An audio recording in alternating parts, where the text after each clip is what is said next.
Assalamu alaikum everyone. I hope you guys are doing good. This is me, Abu Bakr Dilaver. I welcome you all to this LinkedIn Live by NICF that we do with our own founders so that our community can learn from the stories, from the journey of our own founders, and they can build something innovative, especially in the field of agriculture.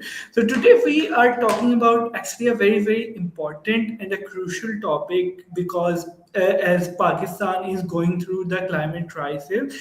So we have to find new ways to do agriculture so that we cannot disrupt our food chain due to these small climate crisis problems.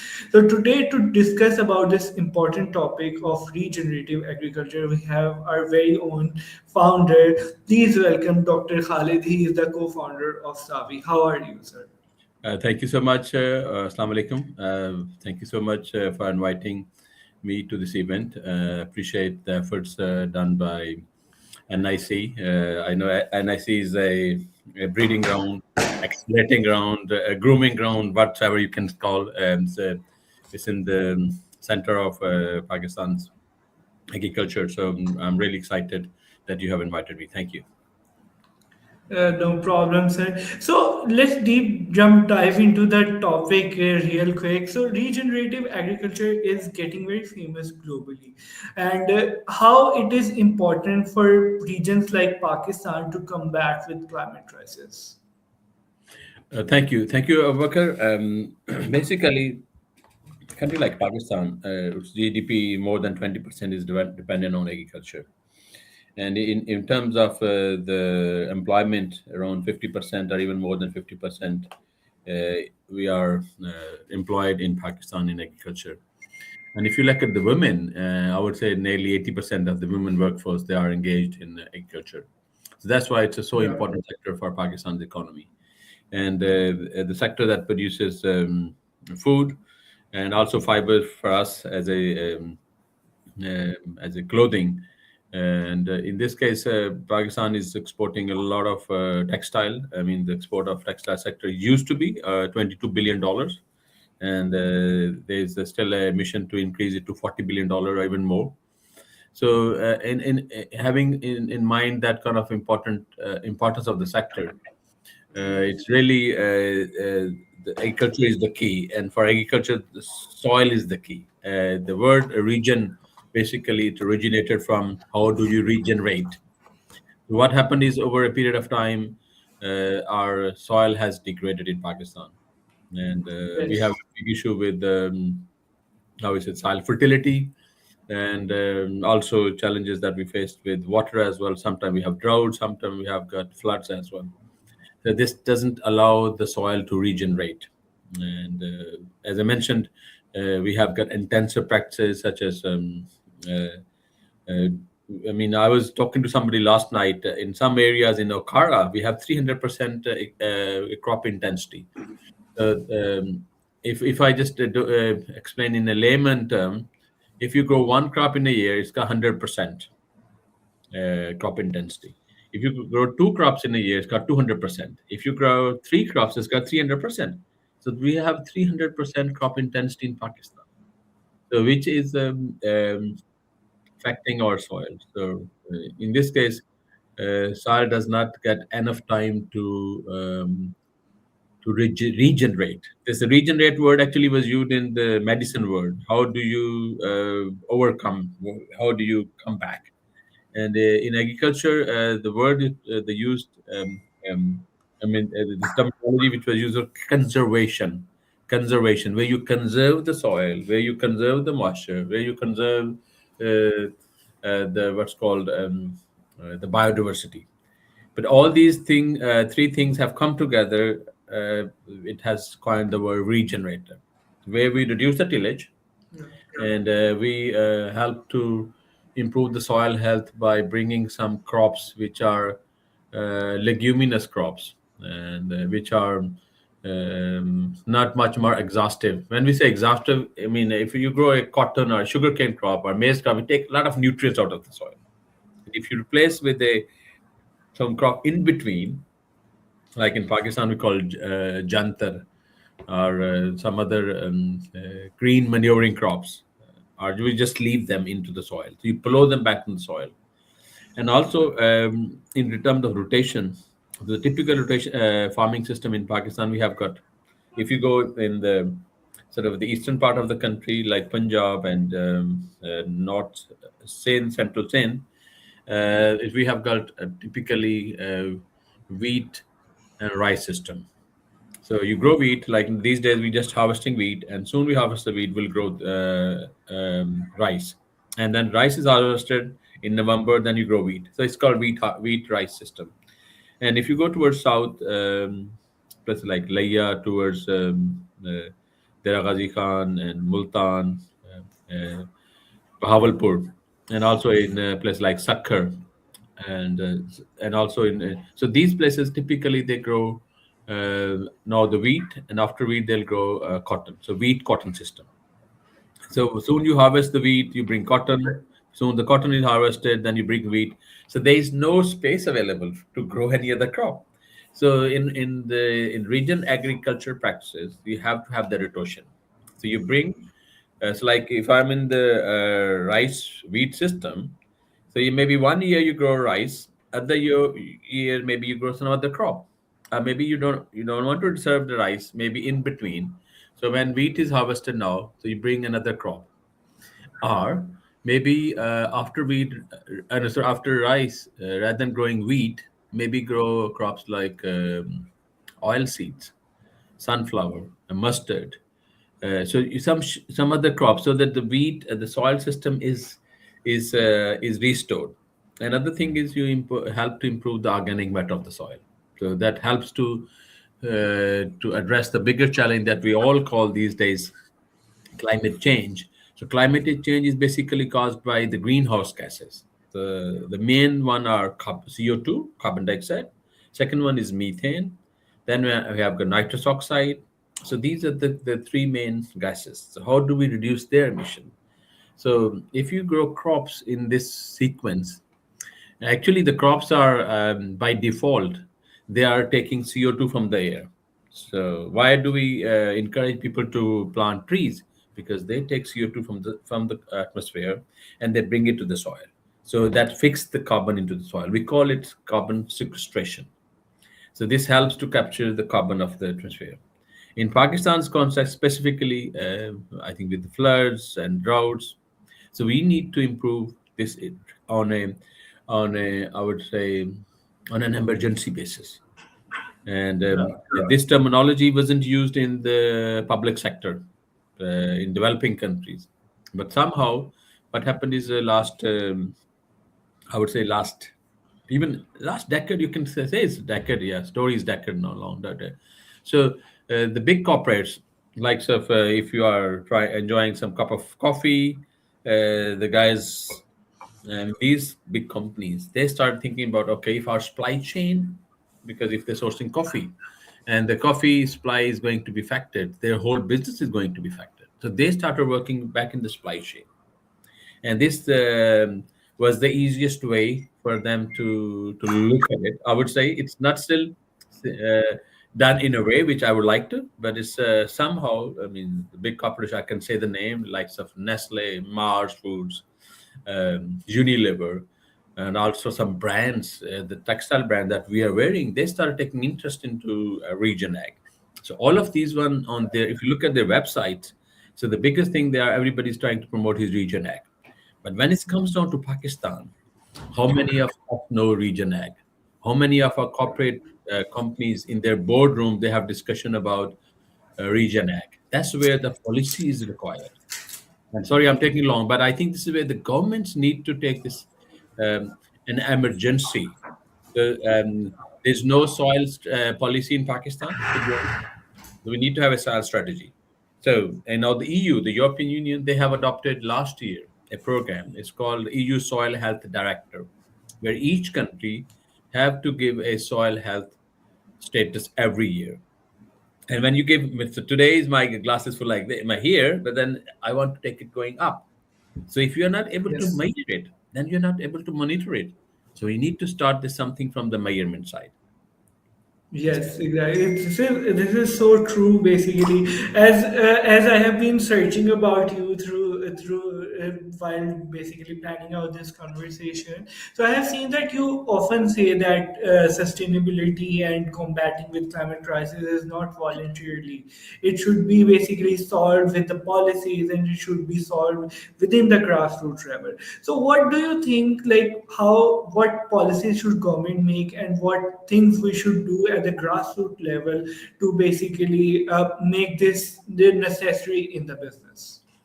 Thank you again, Abubakar. That's a very important subject. I think the governments have a big role to play, and they have power as well. So the governments can do compliance, governments could enforce, they could do law enforcement as well. But at the same time, it's important is to have educate. So we need to educate our farmers.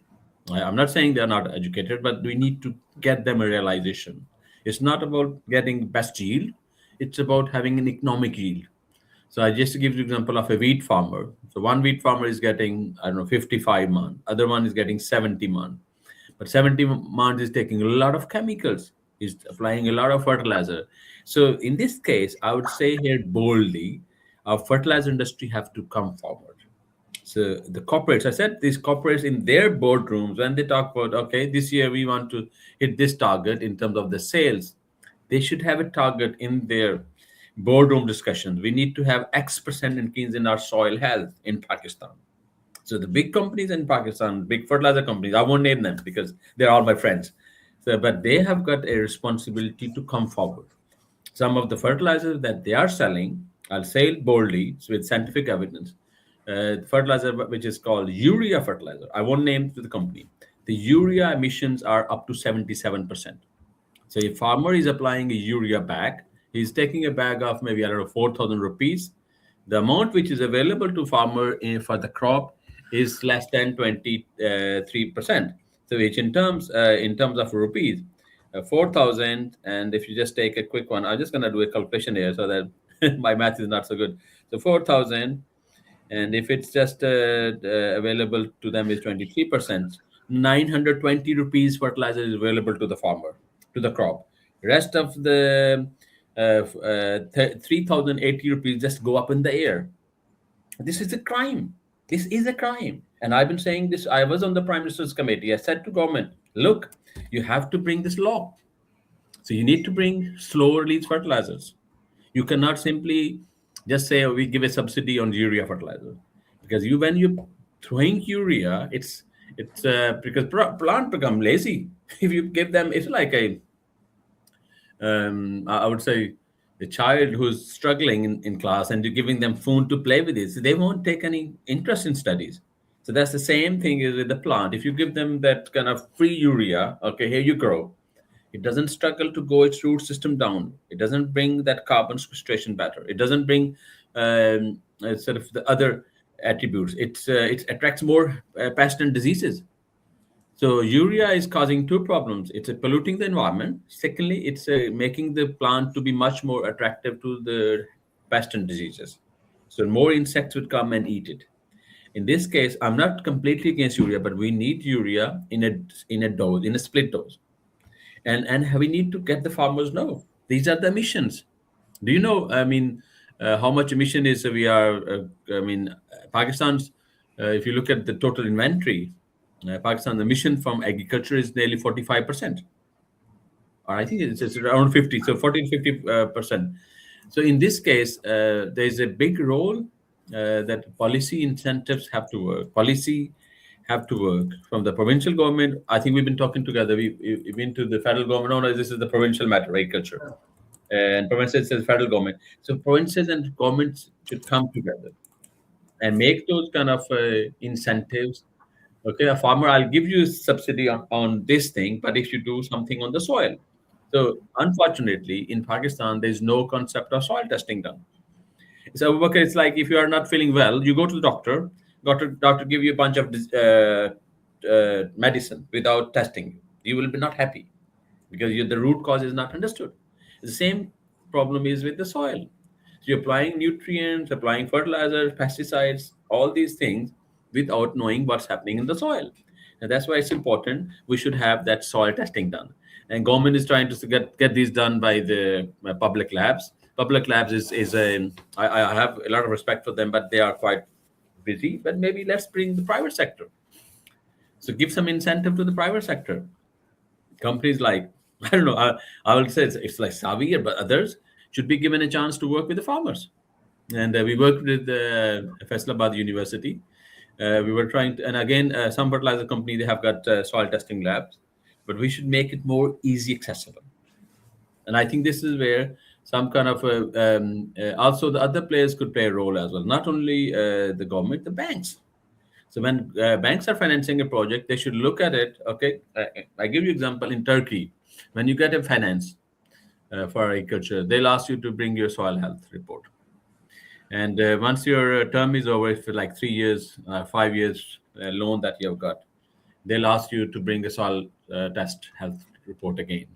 But this way, they'll check if your soil health has improved, as it has deteriorated.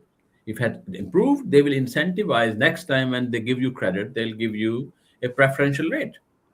And I think this case, this would help much more smoothen and attract interest from the farmers.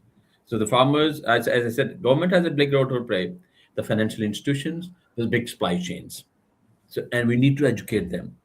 And then we need to have some kind of a mechanism. We call it traceability to meet the global requirements. No, where our exports go to EU, we're selling our rice and our textile go to EU.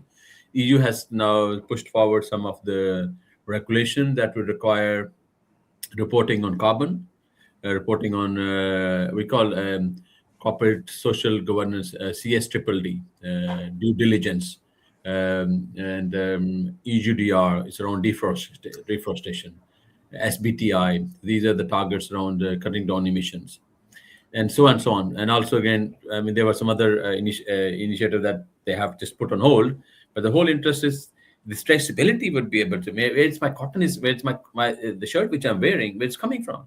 So this would go back to having that, creating that kind of incentive and layer of information where the farmers are paid, where the workers are paid, because um, this the region agriculture is not only about soil, it's also about biodiversity, also about the people working on the farm. They're working in a safe environment, so they are paid that kind of minimum wage. And I think Pakistan has got as we call them NDCs, National Determinant Contributions, because we are part of the COPs. We might have heard this climate change conference.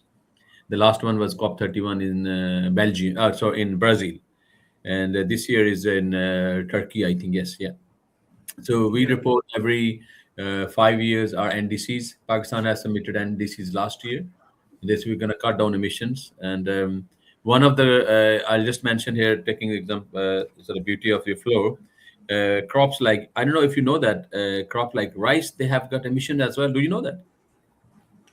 No, I didn't know that. I'll I'll explain you. So when we grow rice in a standing water, so when Okay. in a standing water is anaerobic conditions, and the bacteria which are around the root system, so and because they are not exposed, and in aerobic condition they produce methane gas.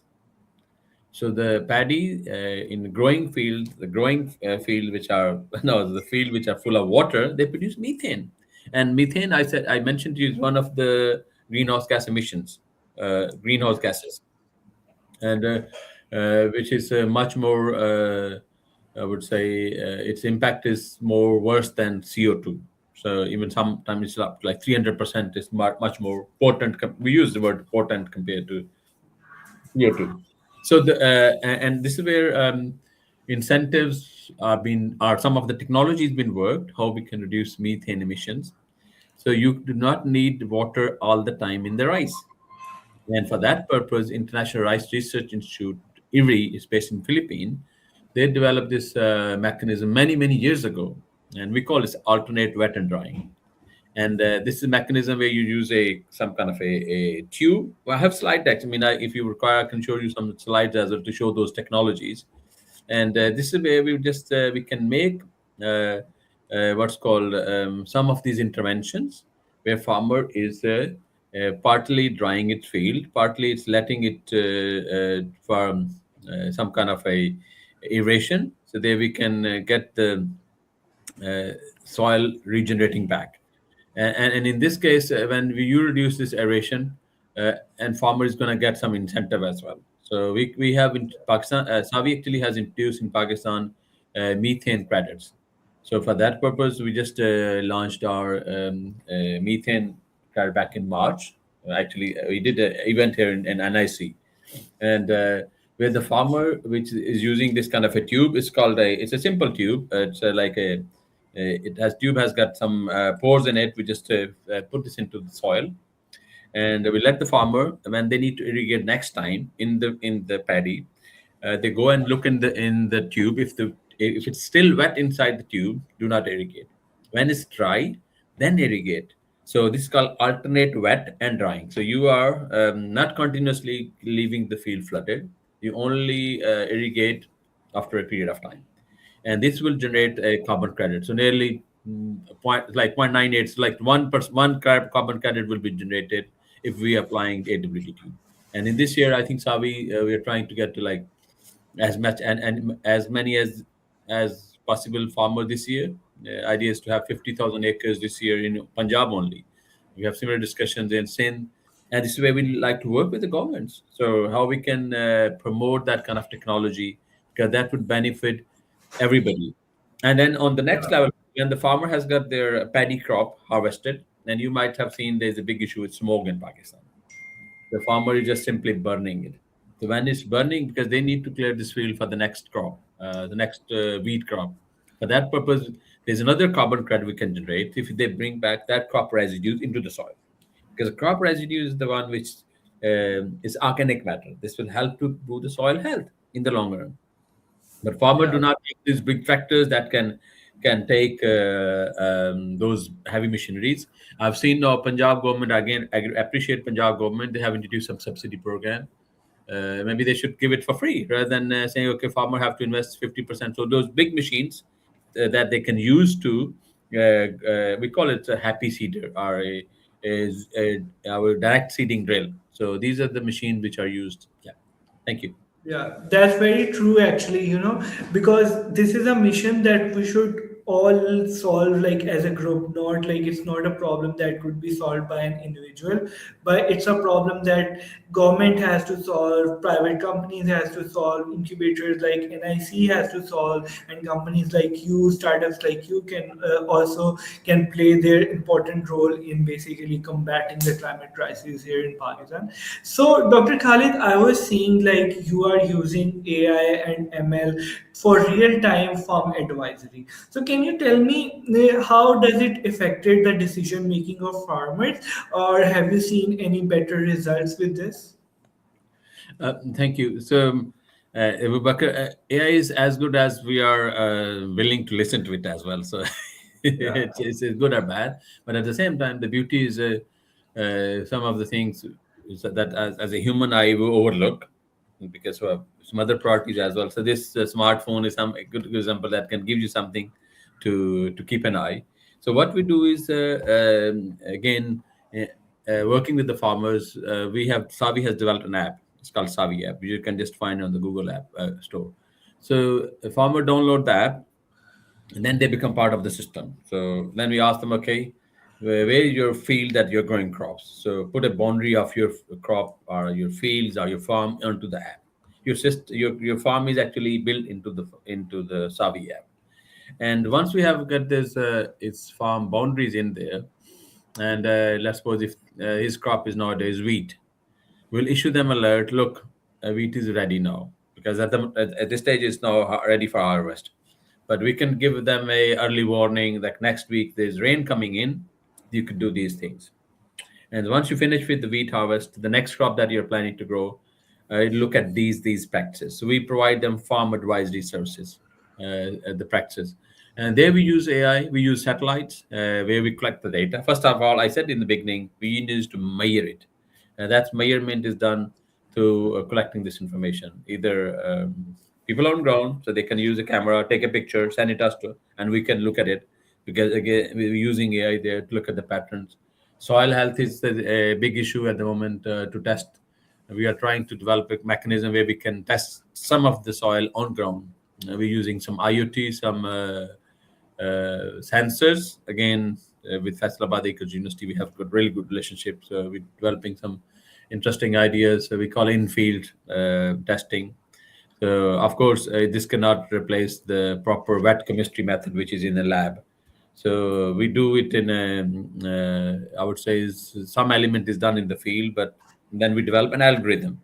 The algorithm is using AI. So this type of soil type, water quality, pH, and salts, and all these things that help them to develop some kind of a soil calculator, fertilizer calculator. So based on that, you could apply fertilizers.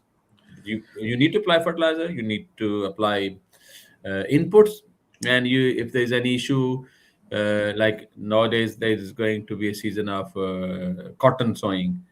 Soon farmers sow cotton, next day they start spraying the cotton field, and we say do not spray, because again we use AI. We say there is no incidence of disease at this stage, so spray it when and where it is required. And this again we use some IoT, still developing a system to collect insects population in the field, because typically there are some beneficial insects as well. If you're applying too early those chemicals, they'll kill them. And in this case, we're trying to reduce the use of chemicals. Chemicals are not good because they'll either damage the of course, um, for pests fine, but if the traces stay in the crop which we are eating, like if it's in a case of rice, in Pakistan, some rice export shipments been rejected last year or last years or so, because when they go to international countries like Europe, they look at what's pesticide residues. We call MRLs, minimum residue level. So they have defined what should be the minimum residue level of a pesticide. Some of the pesticides are even now banned in EU. There's one like a tricyclozole, which is banned because those pesticide, they affect our honeybees, they affect our ecosystem, they affect also the human system as well.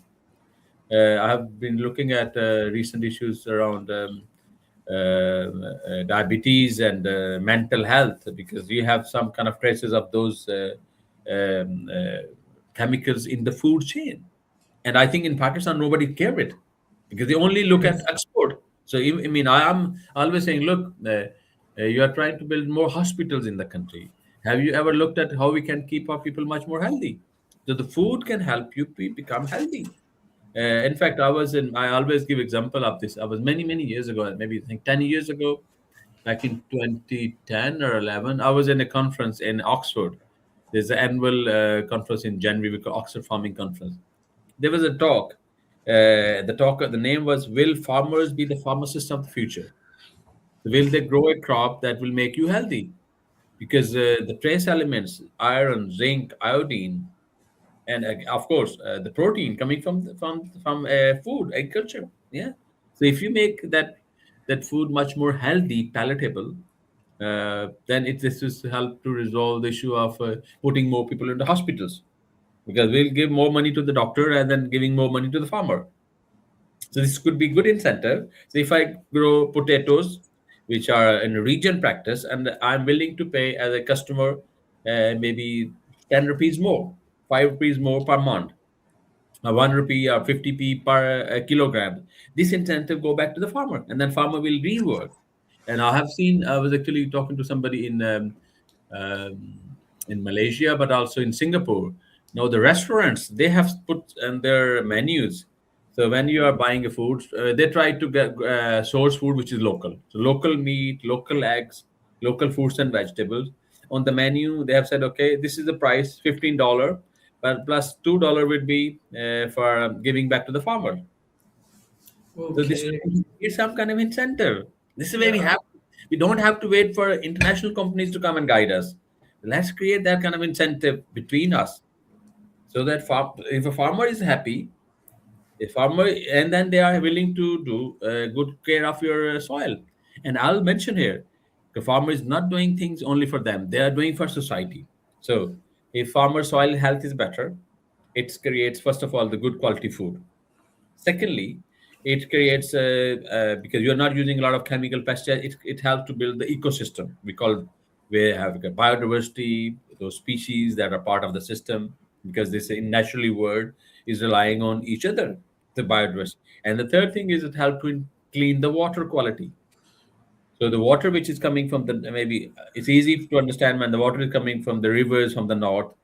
So our friends, our farmers, our colleagues, our sisters, mothers who farm in uplands like in Kashmir or in places like I don't know, Aptabad. So if they do those farming practices, so the water which is coming from those hills goes to the river Indus.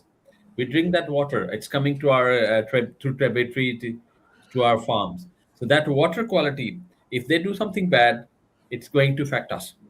So in this case, the farmers are help to increase help to improve water quality, and the thirdly, farmers help to improve the air quality, and we have seen it when it comes down to what's called in October November time. Everybody's saying, "Oh, air quality is bad," because in this case, it's the farmers.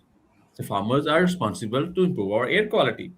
But of course, then we have got our brick kiln and our transport and all others. So they're also irresponsible. But I think on a large scale, the farmers have got a big role to play to help to clean the environment, environment itself.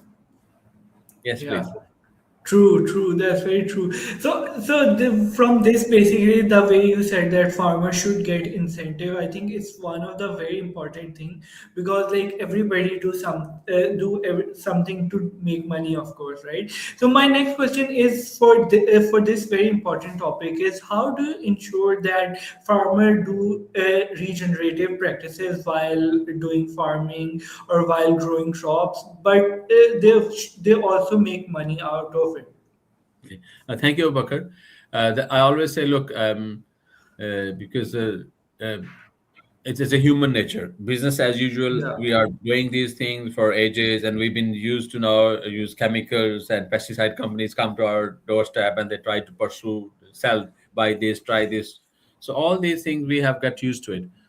So taking a step back, and of course, we always people always complain. Look, if you apply Regen Ag, your yield will go down. Yeah. It's not the case always. It's only, I would say, look at the margins. So if you're putting more money onto fertilizers, if you're not buying those heavy, what's called chemical fertilizer, you're using compost, you're using farm waste to apply on the farm. So you're using the crop residues, you use the livestock, their celery or manure, farmyard manure, we convert into a compost. You will be able to bring, we call it, it's like circular economy. So in the circular economy concept, things go back to. But for that case, a farmer has to invest. Farmer has to spend some time. So in this case, his produce, which he was selling maybe the potatoes for 700 mans per kilo, which is a really bad price, to be honest. And if you offer him 800 or 850, because then that cost is covered.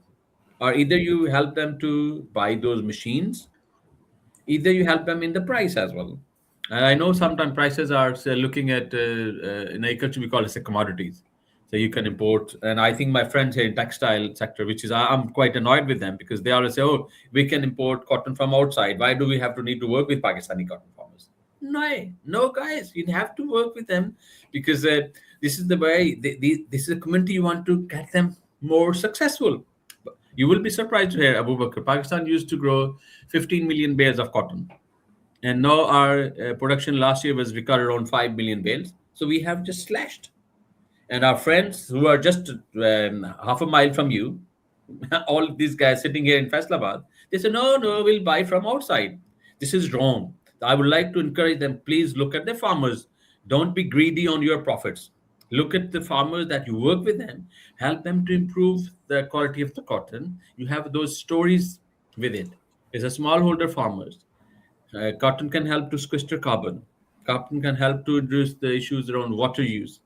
So we work with them, and then you will be able to sell your garment in a better price as well. So create some story with it, and this is where organization like SAWIE is willing to work with them. We have partnered with the bank Alpha. Sorry, I forgot to mention it before. And we started a climate smart village initiative, CSVA. It's available on the website. Look at this one, where we go in a village and we try to demonstrate these practices. and it takes time. It's not something that will happen overnight. So we're trying to educate them, work with them, working with the government department, with the suppliers as well. We did a project with one of the chemical companies I know, but they've just pulled out. I won't name them because these are the guys that have only in mind to sell chemical. It's not good. I have a study this morning. Said to somebody sent me in France. They have done a study. The crops they are using more chemicals. The soil is degrading. The soil, the soil has got nearly 70 to 80% of the microbes. The global biodiversity sits in the soil. If you're using chemicals, you're killing them. So you need to regenerate them through regen practices. And I think this is where I'm very excited that either there should be laws. We should have maybe food labeling laws if they are existing in Pakistan, but then we should have more obvious. It's written on the maybe on top there. This is region certified. We should have Pakistan own region standard because the other story is if you buy these international region standard, they cost money as well. Who should pay for it? But at least having some kind of a easy test that farmers could do. And just going back to the bank example, CSVI, we have got 3 villages in Pakistan at the moment. One is quite close to Faisalabad, and I'll love to invite you if you would like to come along and see that one, which is like a mixed farming system where sugarcane is grown, wheat is grown, and a bit of rice as well. We tried to demonstrate good practices. The other one is in Laya, which is under cotton wheat system, and there we are trying to help farmers to adopt some good practices. Again, right from sowing crops. So I can give you example when you grow wheat on a system where it's typically you throw the seeds and you start flooded irrigation. It's wasting a lot of water as well, and we have tried to bring some kind of raised bed planting. So where you grow wheat on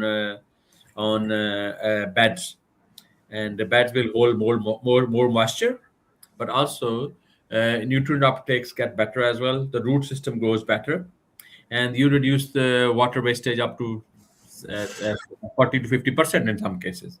You need less water. And the third village that we have got is in Vihari, which is around maize and the wheat system, or maize and potato system. And there we again trying to bring these kind of interventions, improving soil health, reducing the use of our chemicals as well. We're trying to bring IPM, integrated pest management. We're putting the sticky traps on the field where the insects could come along, and maybe growing crops after the crop, or putting some borders of other crops that will maybe suppress or reject those insects. Intercropping. If it's a mango crops, you can grow their cotton as well. So intercropping with orchard as well. And also we try to bring another I think that you might have seen is called biochar. So when farmers are making their cotton, the cotton sticks are either burned. Same is the case of rice straws. It's just burnt out in the air. So we try to burn under a controlled condition. We call pyrolysis. In this pyrolysis, they will be able to maintain the temperature and keep. Do you know biochar? So biochar basically you burn some material, biomaterial, in a controlled environment, and then it keeps the carbon inside, and then you can use this back on the soil. It's called biochar. And then in scientific terminology, this way you have sequestered the carbon from the atmosphere. It's in fixed in the soil. It's fixed in those biochar material. So biochar will stay in the soil. It will help to improve the soil structure and help to improve the water holding capacity. So the soil should be, I mean, I always call soil should be treated in a way it should act as a sponge. Sponge is like sponge, nahi? Pani wala sponge. So sponge is when it's extreme weather conditions. If it's like floods, it will hold the water. It will not just make it flooding everywhere. The flooding will cause more flooding or runoff, or which we call the erosion or soil loss. It will hold it, water will stay in the soil. It's saturated. And when it's a dry condition, if the soil is good in organic material act as a sponge. If soil is good in organic material, it will hold the water in extreme weather conditions as well. If it's drought and there's not enough rain, there's no water available, you still have water within the soil somewhere in under the root system. Another thing I just ought to mention here, I think I forgot to mention under the government incentive programs. In Pakistan, we are. I think this is. I just feel like crying. When I see the misuse and uh, wastage of resources, especially water, when it comes down to using solar irrigation. You go into the field, and I have seen now adverts as well. I have a farm. I'm willing to land it out. It has got a solar system. So this means farmer is not taking any interest. So they say, okay, solar tube on it, on it. Chal raha hai, chal raha hai. So this is where we need to monitor how much water is required, bring those practices on the farm. I would, as I said, use those either raised bed planting methods to grow crops. This could be used for sugarcane. I think sugarcane they are using it already, but it could be improved further. It could be used for orchard. It could be used for all crops. I would say for wheat, for rice. But I think for rice, I said we should adopt the AWD method, alternate wet and drying. People can use. I mean, our SAWIE has got a lot of stuff on SAWIE website. People could just refer to that one.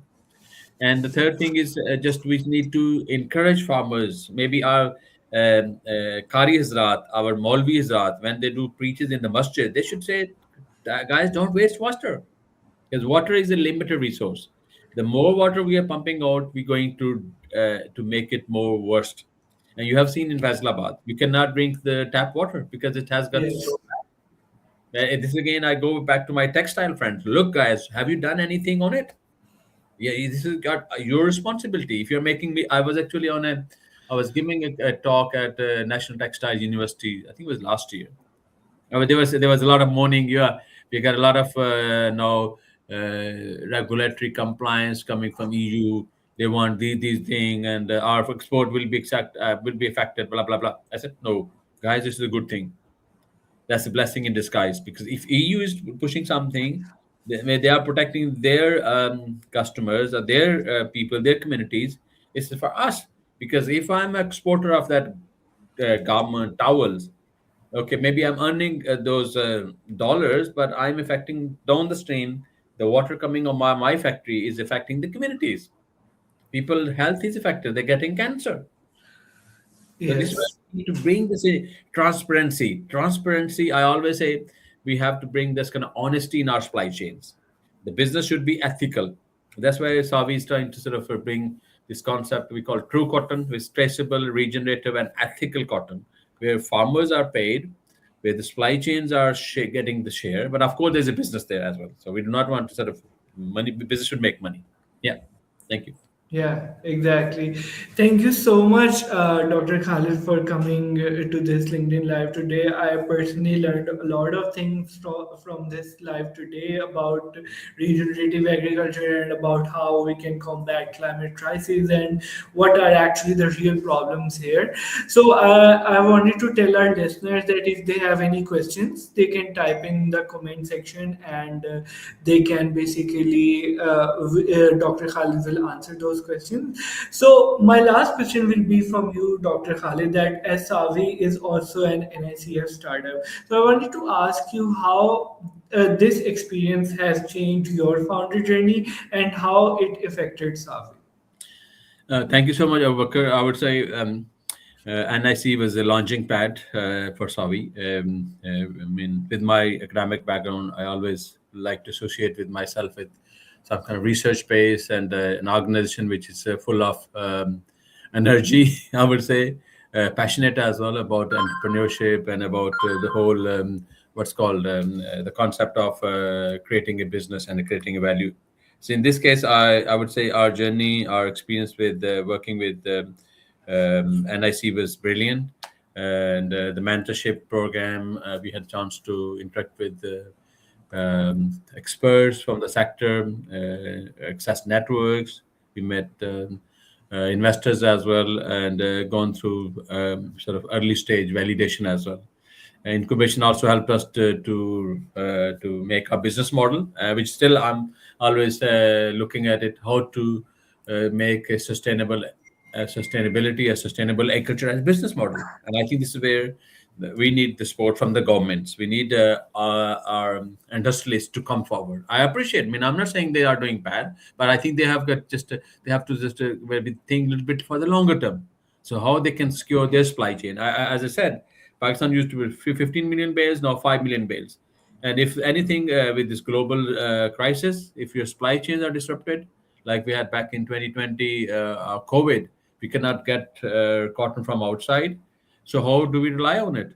So if we produce cotton inside the country, also foreign exchange, we put a lot of money to the farmers in Brazil. We give them money to the US, but why don't we give money to our farmers in Pakistan? They are our family, friends. They are part of our community. The money will stay in the country, but then you export these things. And I think also the sport in terms of connecting with the people as well, that was very helpful. Most of all, I'll just say NIC has created an environment for innovation and also connections, and this I would say the community.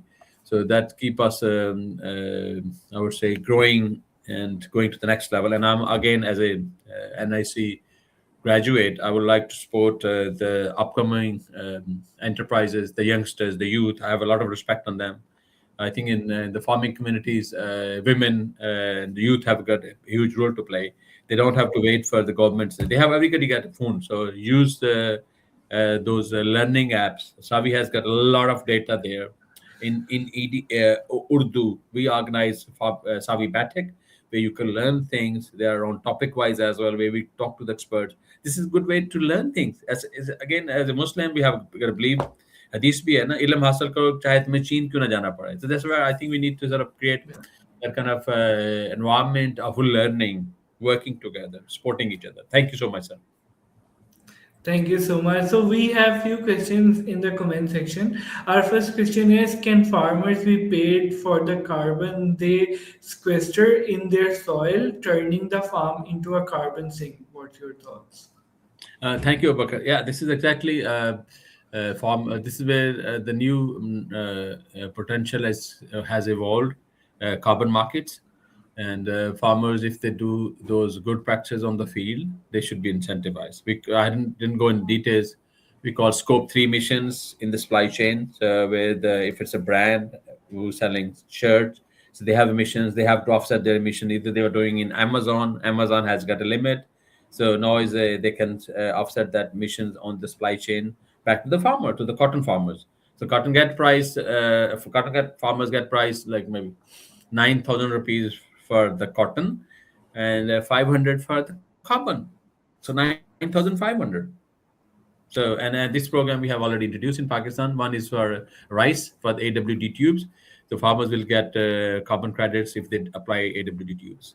It's already been expanded in districts like Shekhupura, Gujranwala, but also in places like in even Laya. You won't believe that in Laya they grow rice as well. So the belt of the Indus River. And for carbon in cotton, we are looking at exploring carbon credits for biochar. So please look at biochar, improve your soil health, and then we will be able to bring these things. And I'm actually in a discussion with the State Bank of Pakistan. So they have been inviting me on a number of panels where I'm telling the other banks as well, look, guys, bring this. You might have heard this term like ESG finance, so environment, social governance, where agriculture fits in really well. Yeah. Yeah, thank you so much, Dr. Khalid, for coming to this LinkedIn Live today, and we wish you best of luck for with Savi. And thank you so much, guys, for listening to us today. And I hope you learned a lot from this session today. We'll keep you updated with future sessions. Please follow us on our socials, and if you have any queries, our DMs are open for any kind of a question. And stay tuned. Allah Hafiz. Thank you.